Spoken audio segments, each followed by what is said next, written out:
Hi everyone, this is my proposal for Promised Land uh, data center in Missouri.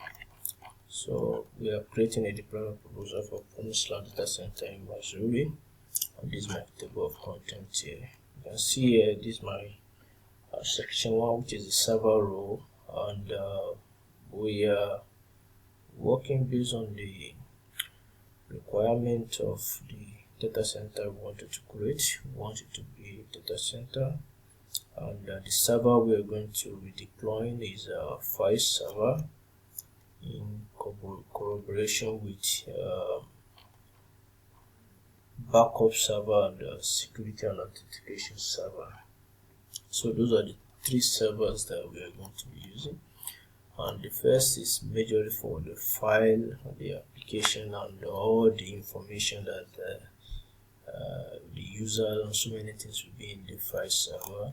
The backup server is to keep data, while the security server is to ensure strong security within for all the servers.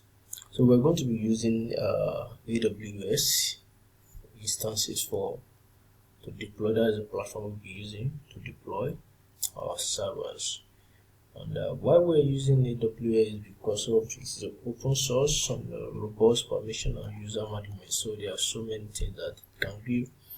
And why we are also considering that is because of the long-term vision, so that we can be able to expand later if there is need for expansion. And we'll be given the organization diagram to follow, and this is my section with a disk partition. Here we have how the disk partition will be, how the disk will be partitioned, and so many other information within here. So what we are going to see here is this backup server. What we're going to see here, these are the partitions that we have. So I will navigate to, and this is user management and how they will be created.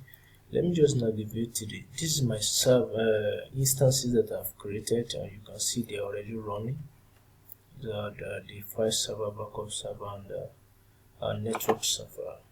Let's move to the server. So here, this is the file server. I was able to log in the file server using this the current the previous IP address, which I can still do here for you to see. Let me exit from the server, then run this again. Okay, let me exit the server, then quickly run it again so that we can see how I was able to access the server. But one thing we're going to notice is this is the first message that is being sent, MOTH message. So this message was set by me during my programming. I was able to set it for unauthorized user, and we also have that in the backup server and the network server. So but I will be particularly showing you much in data server. So most of these things are the necessary things that I need to create have been created, and all installation have been done. But this particular one I want to show is number one, the users that I have created. All the users that are needed has been created here with their names. All the users with their names have been created.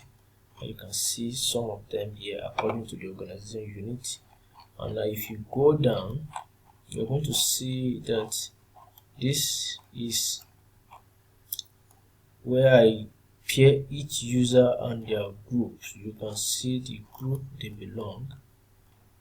I use this code, getting password, that's for the user. Then I got in using the argument to link it with the groups. So you can see here, and in this place I have to check the share file and the permission and who owns the file. We can see the file is in the root, but the owner is the admin. Okay, so here we can see all this: the admin, the house, CRM, the infra, which is each groups that the file belongs to, and the owner is still the root. Okay, so what we are going to notice also is each of these share file has been created to enable to deny permission unless if they are authorized. They are being created to deny permission unless if they are authorized. And for you to see it more clearly, I installed tree so that we can be able to use tree to bring out each share file and particular owner of it with the groups that they belong to. So each of these will represent each department and those that are in those departments.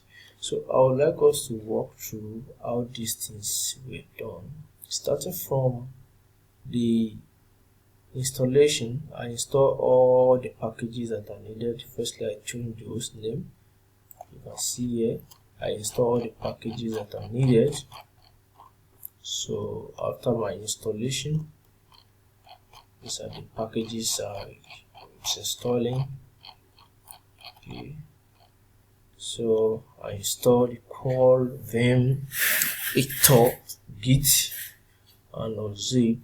Those are the major packages that the server will be needing for it to perform effectively for Promised Land.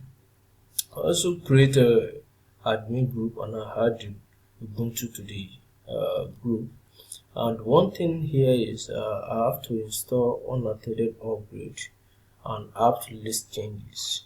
And after I did all this installation, you can see here, after I did all this installation, I check if systemctl is checking unattended upgrade. If they are active, I try to use grep to grab active, then I exit and I come back into the to check if everything is okay. And when I come back, I try to check the disk. And you can see here I've already connected disk from my server, and I have to part the disk so that I can be able to create partitions. And why I firstly need to make a label of GPT, make it GPT. After that, I part it primary. What I did here is from 0 to 15. So that is for OPT, that's the operator, or those are the operation department, that's they belong to the operation group. And you can see the next one is from here we are from 15 to 45. So the system just misbehaved during that time. That is why this was happening. And also I have to check again if all of them have been mounted, and you can see they have been mounted. After that, I have to format them, make a file system for them, and you can see make a file system. And for the swap file, I also make a file system for the swap file.